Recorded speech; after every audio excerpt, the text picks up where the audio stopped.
श्रद्धाशील बंधुओं एवं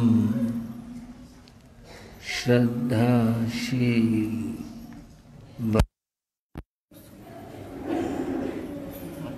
भगवान महावीर की वाणी में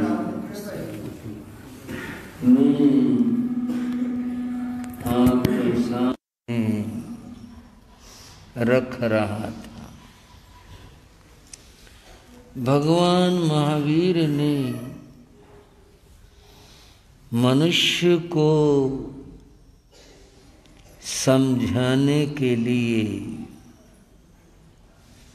एक उदाहरण दिया।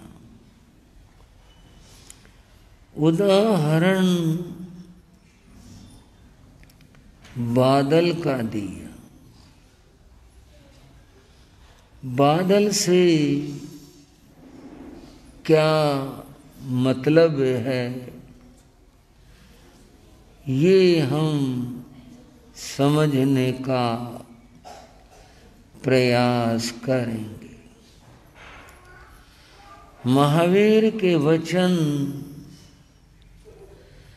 पहले हम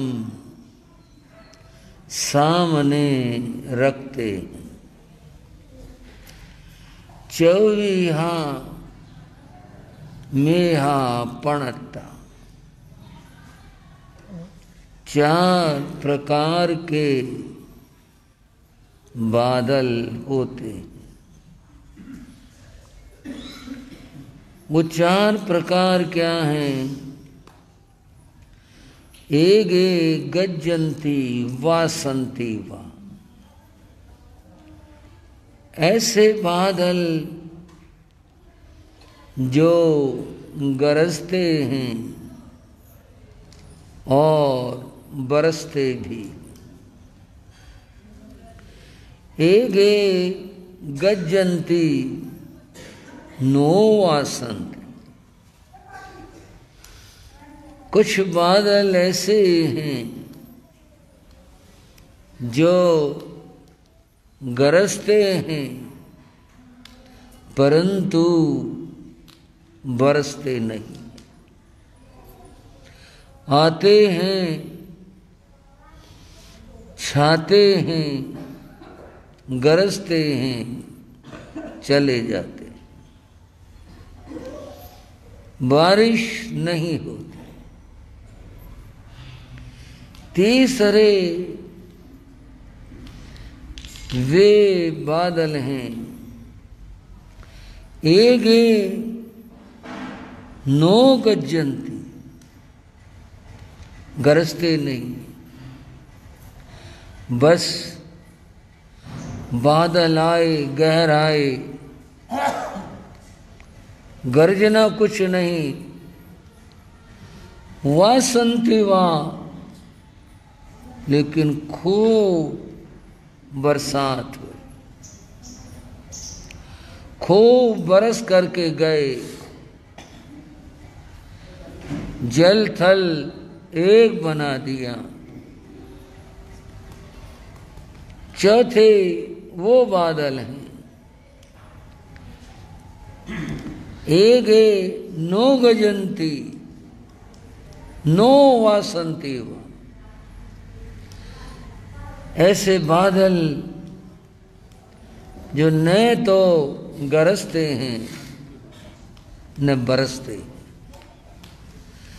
बस बादल हुए आए, ऐसे ही हवा में तैरते हुए चले। बंधुओं और बहनों, अब प्रश्न यह है कि बादलों से, गरजने से, बरसने से ये बात एक किसान के लिए तो अर्थपूर्ण है, परंतु धर्म जगत में इसका क्या मतलब है? बंधुओं, वो मतलब हमने समझना। यहां 3 बात है: बादल, गरजना और बरसना। मनुष्य के जीवन में वहां भी 3 बात है। बादल की जगह आप मनुष्य को समझें। एक मनुष्य है। गर्जने से मतलब आप बोलना समझें। बोलते हैं, सभी बोलते हैं, लेकिन इस बोलने में फर्क होता है। उसकी भी बात करेंगे। पहले बात को समझते हैं। बरसने से अर्थ है कि मनुष्य का बोलना और फिर उसे पूरा करना। जो कहा है, जो बोला है, उसको पूरा करना। ये 3 चीज सामने। हाँ जी, थोड़े से अगर आगे आ जाओ तो बहनों कोई बात नहीं। थोड़े से मेरी बहनें थोड़ी तकलीफ करेंगे, थोड़ी सी कष्ट कर लो, पीछे जगह हो जाएगी। बहुत अच्छी बात है।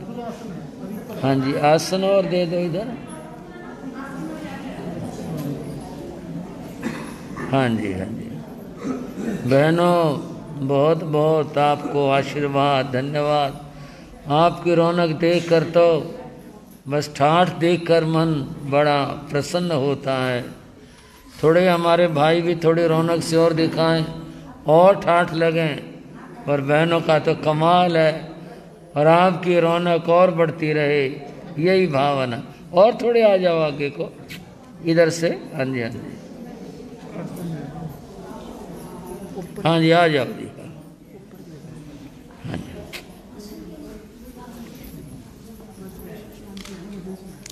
हाँ जी बंधुओं, मैं कह रहा था, बोलने को सभी बोलते हैं, लेकिन इस बोलने और बोलने में फर्क होता है। फर्क क्या होता है? कोई मधुर बोलता है और कोई कटु बोलता है। आपने एक बात सुनी होगी, हरियाणा के ही परिप्रेक्ष्य में है, कागा किसका धन हरे, कोयल किसको दे, एक बोल के कारण जग अपना कर ले। ये बोलने और बोलने में फर्क है। इसकी कहानी ये है कि एक बार एक कौवा उड़ा हुआ जा रहा था, बड़ी तेजी से उड़ रहा था, और तेजी से उड़ने के कारण उसको सांस भर रहा था। फिर भी वो उड़ा हुआ जा रहा था। रास्ते में एक पेड़ के ऊपर एक कोयल बैठी थी। उस कोयल ने देखा कौवा बड़ी तेजी के साथ में उड़ा हुआ जाने लग रहा है। क्या बात हो, ऐसा क्या काम पड़ गया? कोयल ने आवाज दी। आप जानते हो कि कोयल तो बहुत मधुर बोलती है। उसने कहा, भैया, भाई कह के बोली, भैया कौवे आज कहां जा रहे हो? कौवा बोला, बस मैं जंगल को छोड़ करके जा रहा हूं, कहीं और दूसरे जंगल में जा रहा हूं। क्यों भाई, ऐसी क्या बात हो गई? ऐसी क्या नाराजगी हो गई जो अपना घर, अपना जंगल तुम छोड़ करके जा रहे हो? क्या बात हो गई? बस अब मैं कभी लौट कर भी नहीं आऊंगा। बात तो बताओ, क्या बात हुई? कौवा बोला, इस जंगल में कोई भी मुझसे प्रेम नहीं करता, कोई मुझे बुलाता नहीं, कोई मेरे पास नहीं बैठता, कोई मेरे से प्रेम नहीं करता। क्या करूं ऐसी जगह रह करके? मैंने सोच लिया अब मैं जंगल में रहूंगा ही नहीं और मैं जा रहा हूं। कोयल समझ गई। कोयल बोले, भैया एक बात तो बताओ, चलो आज तुम जंगल को छोड़ रहे हो और किसी दूसरे जंगल में जा रहे हो, मेरी एक बात का उत्तर दो, जवाब दो। तुमने कड़वा बोलना छोड़ दिया या नहीं छोड़ा? समझ गए भाइयों? तुमने कड़वा बोलना छोड़ दिया या नहीं छोड़ा? कौवा बोला, वो तो मेरी आदत है, मैं तो ऐसे बोलता हूं सबसे, मैं को डर के रहता हूं, मैं तो ऐसे बोलूंगा। कोयल बोली, भाई फिर तू कहीं भी चला जा, तेरा आदर कोई नहीं कर सकता, तेरा आदर कोई नहीं कर सकता। आदर तो तब होगा जब तू स्वयं मीठा बोलता होगा, सबसे प्रेम करता होगा। अगर तू कड़वा बोलेगा तो ये जंगल तो क्या, दूसरा क्या और तीसरा क्या, तो कहीं भी चला जा, तेरा आदर नहीं हो सकता। बंधुओं, आपने शेख सादी का नाम सुना होगा। शेख सादी फारसी भाषा का एक बड़ा कवि हुआ और 2 किताबों का नाम भी आपने सुना होगा, गुलिस्तां और बोस्तां। अब तो जमाना नहीं रहा, कोई जमाना था लोग व्यंग करके कहा, तो बड़ी गुलिस्तां पढ़ रहा है, तने बड़ी बोस्तां पढ़ ली। कोई आदमी कहता, क्या गुलिस्तां ले रहा भाई तू, यूं कहा करते, कोई जमाना था। उसमें एक पंक्ति आई, गैर बंधुओं, गैर अपने होंगे, जो पराए हैं गैर हैं, वो क्या होंगे? गैर अपने होंगे। शीरी हो गर अपनी ज़बान, शीरी मीठे को कहते हैं, शीरा जो बनाना वो। शीरी हो गर अपनी ज़बान, जो पराए हैं, गैर हैं, दूसरे हैं, वो भी हमारे अपने हो जाएंगे अगर अपनी ज़बान शीरी मीठी हो। अपनी ज़बान अगर मीठी हो तो जो गैर हैं, पराए हैं, वो भी अपने होंगे। और क्या, दोस्त हो जाते हैं दुश्मन।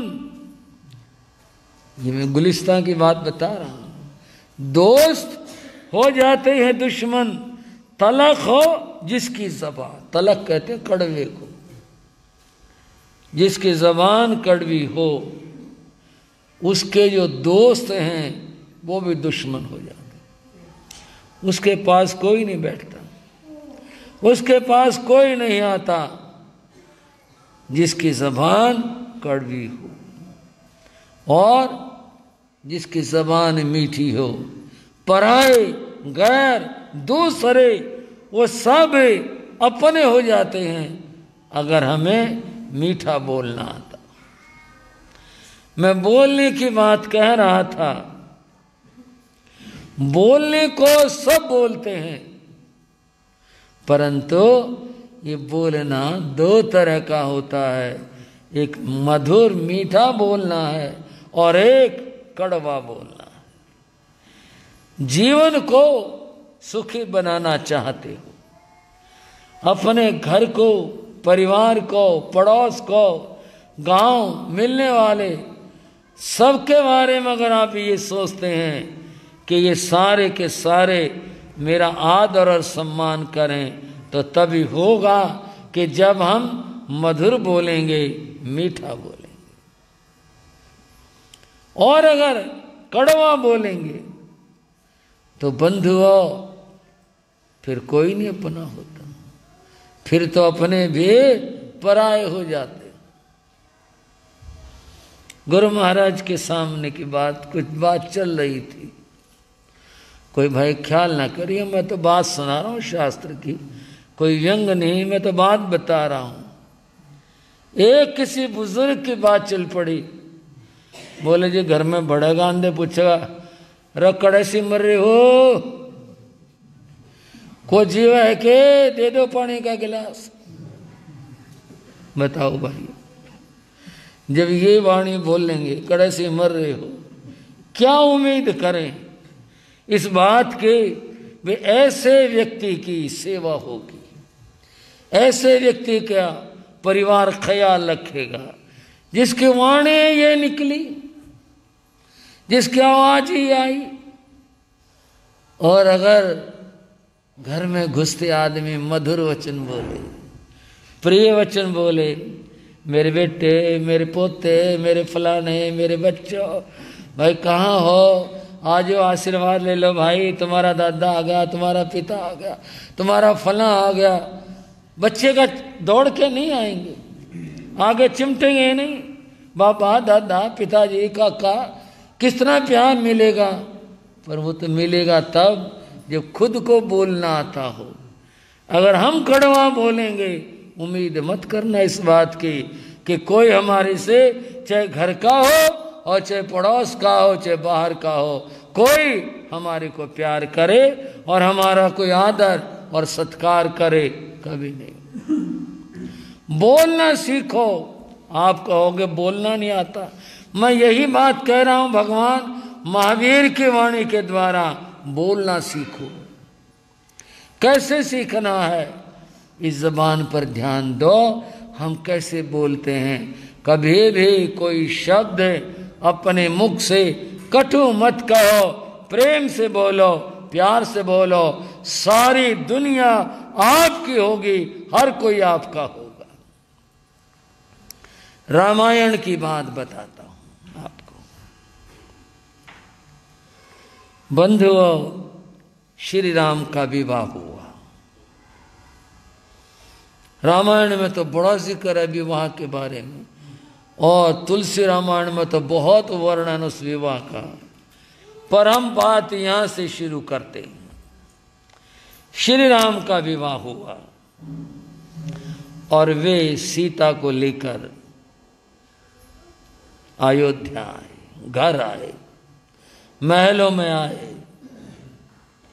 वहां बड़ी इंतजार हो रही थी। माता कौशल्या आगे खड़ी थी और माताएं भी खड़ी थी।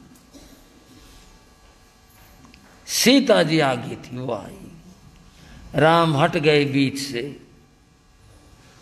सीता जी ने माता कौशल्या की चरण लिए। माता कौशल्या ने सिर पुचकारा।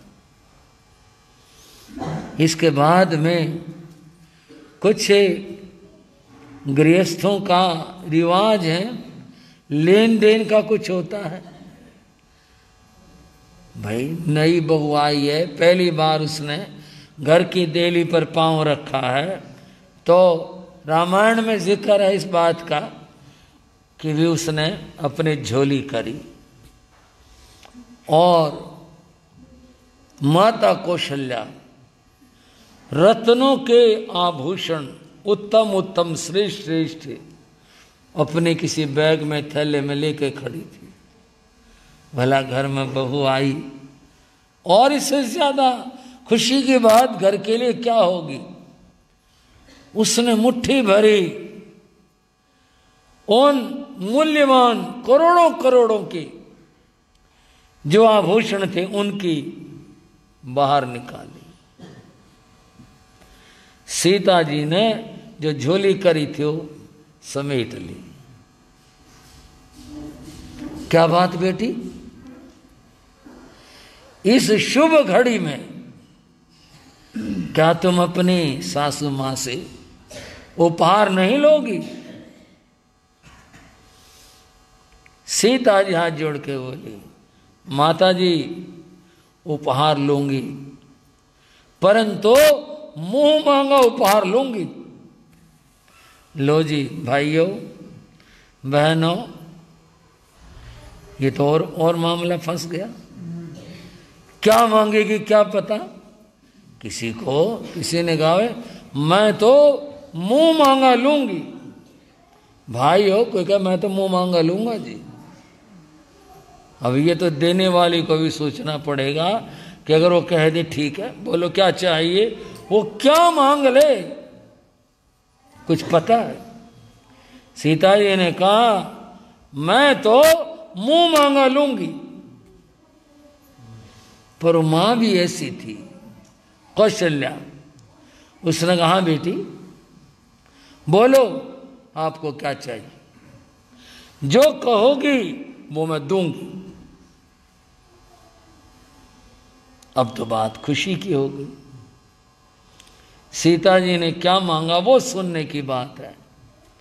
मेरी बहनों आप भी ध्यान दे सकते हैं इस बात के ऊपर, और हमारी छोटी बहनें बेटियां वो भी इस बात पर ध्यान दे सकती हैं क्योंकि उनके जीवन में ऐसा प्रसंग आने की बात है, सबके सोचने की बात है। सीता ने कहा मुंह मांगा लूंगी और सास कहने लगी हाँ बेटे बोलो क्या चाहिए तुम्हें। सीता बोली माता मुझे ऐसी बात बताओ कि राम सदा मेरे कहने में रहे और मेरे काबू में रहे। लो भाई बड़ोते वाले, ये तो शिकायत हमेशा होती। बहू के आए छोरा मुट्ठी में कर रखा है, मारी तो सुनता ही नहीं। बस ब्याह की होया मारे तो छोरा है गया। और सीता जी ने भी यही बात कर दी।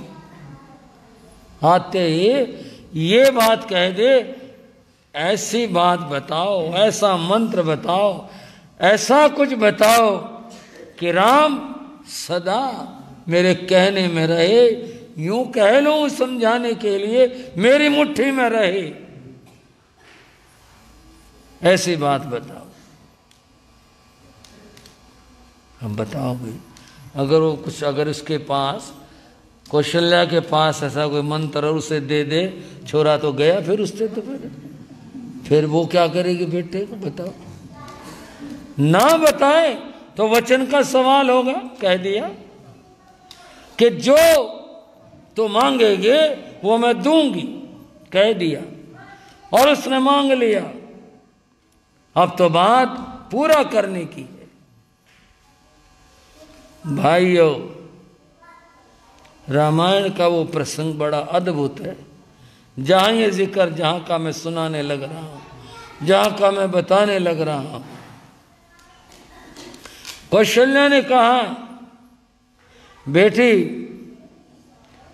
एक ही मंत्र है, एक ही चीज है, एक राम को क्या पूरे जगत को वश करने की एक ही चीज है, और वो है सदा मधुर बोलना। कैसा बोलना बहनों? उस समय की तो है। ये मंत्र तो कभी भी लगा लो, किसी भी उम्र में कहीं पर भी लगा लो। और आपको भी कह रहा हूं, जो यूं कहता हो कि हमारे घर में क्लेश रहता है, वो भी सुन लो। कोई बात मेरे आगे है नहीं ऐसी।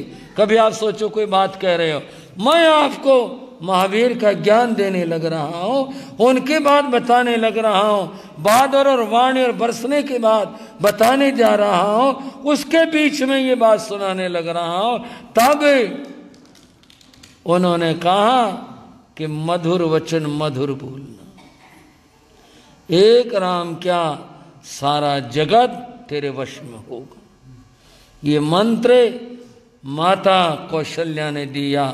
कोई भाई, कोई बहन, कोई भी इस मंत्र को आजमा सकता है, और आजमाने के बाद वो बता सकता है कि जी मैं तो बहुत मीठा बोला, बहुत मधुर बोला, कोई काम नहीं आई बात। फिर बताना आप, अगर इस बात में कोई अंतर आए तो। लोग कहा करते हैं जी कहना और जी बुलवाना। हाँ भाई, दूसरे ने तो अबे तबे करके बोले और फिर ये उम्मीद करें कि वो हमारे को जी कह करके बोलेगा। उम्मीद मत रखना। ये तो तभी होगा कि जब हम पहले स्वयं मधुर बोलते हों, दूसरे के साथ में मीठा बोलते हों, चाहे भाई हो चाहे बहन हो, जिसका चाहे कोई रिश्ता नाता जिससे जो हो, सबको बताने लग रहा हूं। अगर मधुर बोलोगे तो बंधुओं वही व्यक्ति आपका अपना होगा, कभी क्लेश नहीं होगा, कभी किसी प्रकार की कोई बाधा नहीं होगी। और अगर बोलना नहीं सीखा और अगर कटु बोले, अगर ऐसा बोलते हैं, तो फिर उम्मीद मत रखना कि हमारा आदर हो, हमारा सत्कार हो और हमारे घर में कभी क्लेश ना हो। ये उम्मीद फिर कभी मत रखना। ये तो तभी है मधुर बोलोगे, घर में जीवन में आनंद और आनंद ही आनंद रहेगा अगर ऐसा करेंगे तो। इस जबान के बारे में कुछ बातें बताना चाहता हूं। ये जो हमारी जबान है जिसको हम जीभ कहते हैं, इसके बारे में बंधुओं, ये जबान, ये जीभ बड़े पुण्य से मिली है। ऐसे नहीं है ठीक हम तो आदि बन के हमारे ये तो और अंग है, ये भी है, यूं नहीं है मामला। शास्त्रों में यह आता है कि जब कोई जीव एक ही इंद्रिय जिसकी, जैसे वृक्षों के पास केवल शरीर है, उनके पास और कोई इंद्रिय नहीं है। ना वो देख सकते, ना वो बोल सकते, ना वो सूंघ सकते, ना वो सुन सकते, ना वो और कोई काम चलन आदि क्रिया कर सकते। बस एक उनके पास में तन है, शरीर है, और कोई चीज नहीं है। इसी तरह से पृथ्वी काय, अपकाय, तेजस काय, वायु काय, वनस्पति काय, ये पांच हैं, ये सारे एक इंद्रिय हैं। यूं ना सोचना कि बात ज्यादा बारीक होगी, समझ नहीं आएगी, बड़ी आसान है समझने की। समझ लो, ये सारे एक इंद्रिय जीव हैं। जब किसी जीव का, किसी आत्मा का भारे पुण्य का उदय हो, पिछले जन्म का या इस जन्म का, जो उनका एक इंद्रिय भाव है, इसमें भी इनका पुण्य लग जाते हैं। कब लग जाते हैं? इनका शरीर अगर किसी को सुख दे, इनको पुण्य का बंद हो जाएगा। भारी पुण्य के उदय से एक इंद्रिय जीव दो इंद्रिय बनता है। समझ आ रही है बात भाई? भाई बोलो, आ रही है ना बात? भारे पुण्य से जीव एक इंद्रिय से दो इंद्रिय बनता है।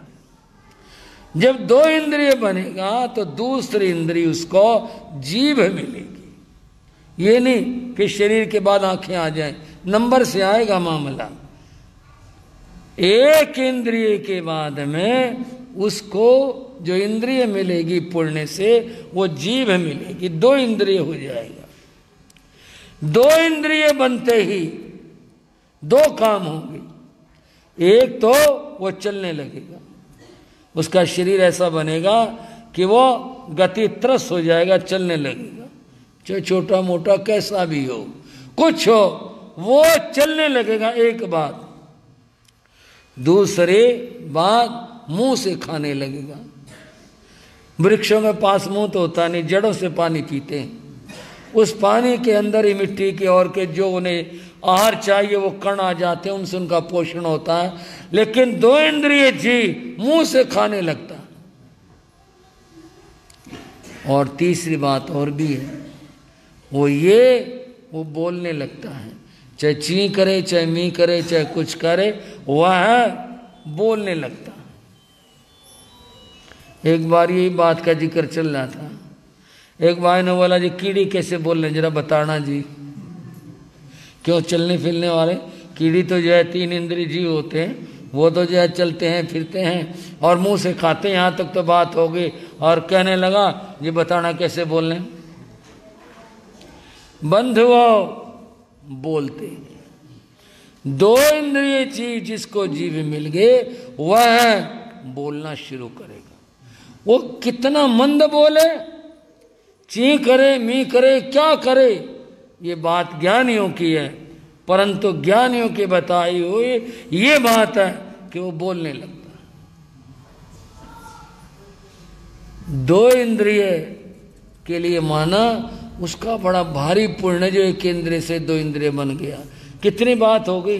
पेड़ धूप हो छांव हो कुछ हो, बेचारा तपता रहा, जलता रहा, कुछ होता रहा, लेकिन 2 इंद्रिय होते ही जीव धूप और छाया की कोशिश करता है। अगर छाया में सर्दी है तो धूप ढूंढेगा और धूप लगे तो छाया ढूंढेगा, अपने सुख दुख के लिए प्रबंध करने लगता है। और पुण्य होता है फिर 3 इंद्रिय, 4 इंद्रिय, फिर 5 इंद्रिय वाला जीव बना करता। मैं ये बता रहा था हमारे को जीव मिले ये बड़े पुण्यवानी से मिली।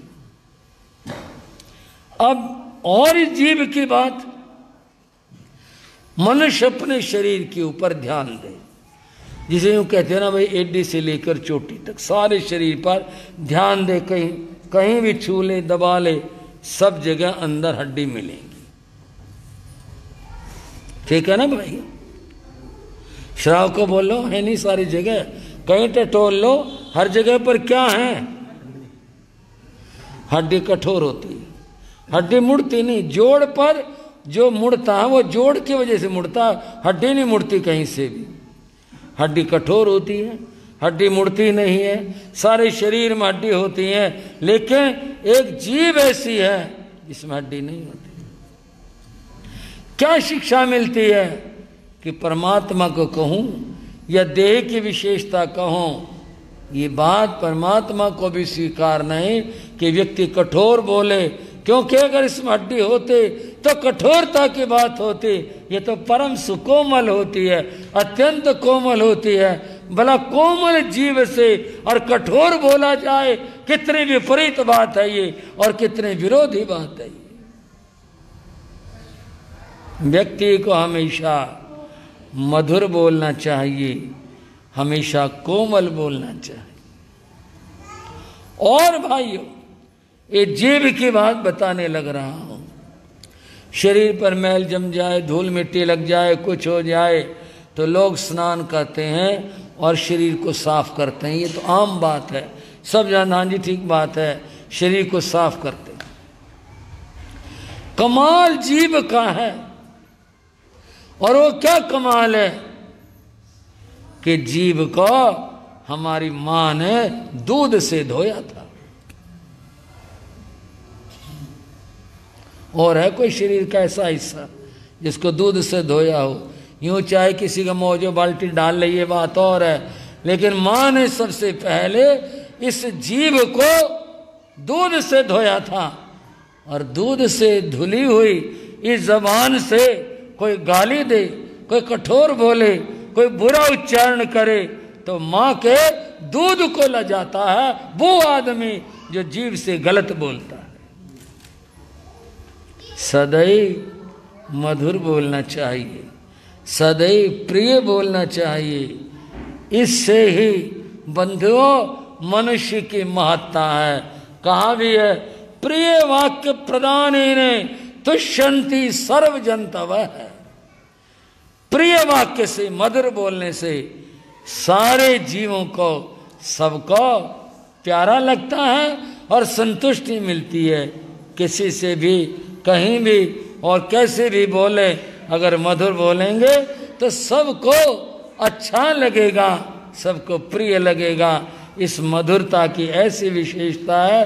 फिर न जाने क्यों व्यक्ति कठोर बोलता है, कठोर बोल करके दूसरों को दुखी करता है और खुद भी दुखी होता है।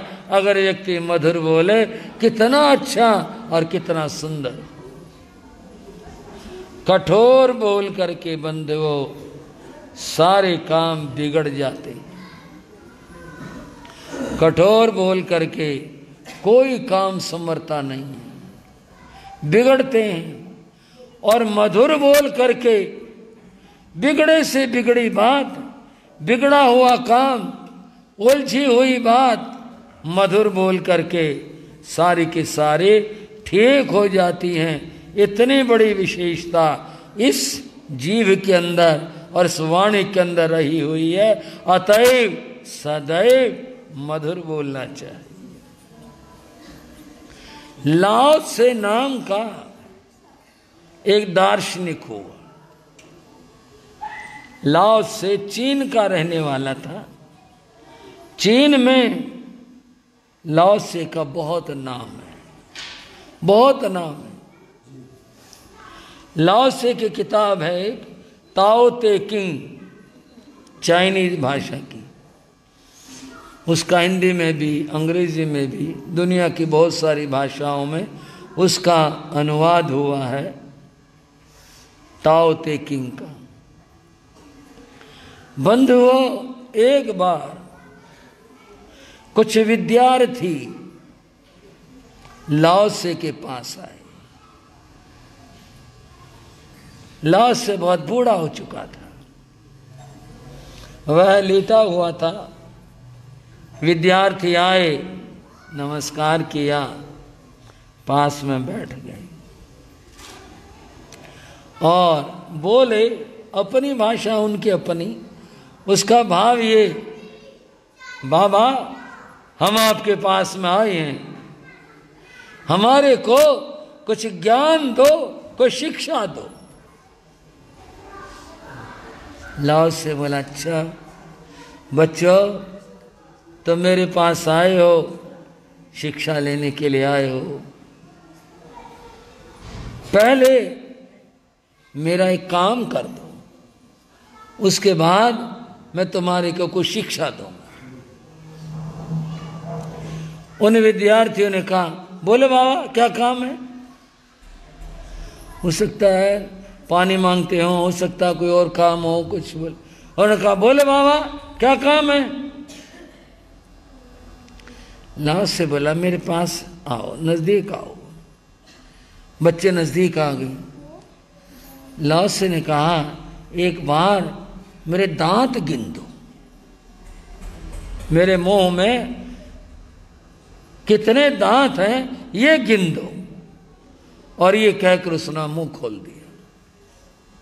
सारे विद्यार्थियों ने मुंह में झांका, इधर देखा उधर देखा, एक भी नहीं था, सारे निकल गए थे। समय की बात है ये तो। उसके मुंह में, लाओ से के मुंह में एक भी दांत नहीं था। देखने के बाद बोले, बाबा एक भी दांत नहीं है? बोले भाई देखो, ध्यान से देखो। बोले नहीं जी नहीं, आपके मुंह में कोई दांत नहीं है। अच्छा भाई मेरे मुंह में तो 32 थे। बोले ना जी ना, थे, कभी थे, अब नहीं है, एक भी दांत नहीं है। भाई देखने तो लगे, एक बात और देख दो। बोलो जी। बोले देखना, जीभ है कि नहीं? कई दांतों की तरह से ये भी जाती रही हो, देखना आपको लगा होगा बड़े बावला आदमी होगा, लेकिन वो कुछ कहना चाह रहा था ना, बात तो वो समझने की है। बोले भाई जरा देखना, दोबारा देखो मेरे मुंह में जीभ है कि नहीं है, और उसने मुंह खोल दिया। विद्यार्थी हंस पड़े, बोले बाबा बोलने लग रहे हो, जीभ नहीं होती कैसे बोलते, जीभ तो नहीं भाई, एक बार फिर देखो, ध्यान से देखो। उन्होंने देखा भाई कोई बात ना हो, बोले ना जी ना, जीभ है सही, बोले सही है पूरी है, बोले हाँ जी सही है और पूरी है, अच्छा बैठ जाओ। लाल से ने कहा कभी मेरे मुख में 32 दांत होते थे और आज मेरे मुंह में एक भी दांत नहीं है, पता ये क्यों हुआ? लाल से ने कहा ये सारे कठोर थे, ये सारे कठोर थे, और जो कठोर होगा वो टूट जाएगा, वो नहीं रह सकता हमेशा। और बच्चा मेरी जबान जब से मैं पैदा हुआ और आज तक ये कठोर नहीं कोमल है, और जो कोमल है वो आज तक बनी हुई है। दांत आए सारे चले गए, सब टूट गए, और देखो जीभ है ना इसी तरह से, बिल्कुल बोले हाँ जी बिल्कुल इसी तरह से है, उसी तरह से है। बोले जो इतनी कोमल है, इस कोमलता के कारण से जीभ बनी हुई है, अगर ये कठोर होते ये भी जाती रहती।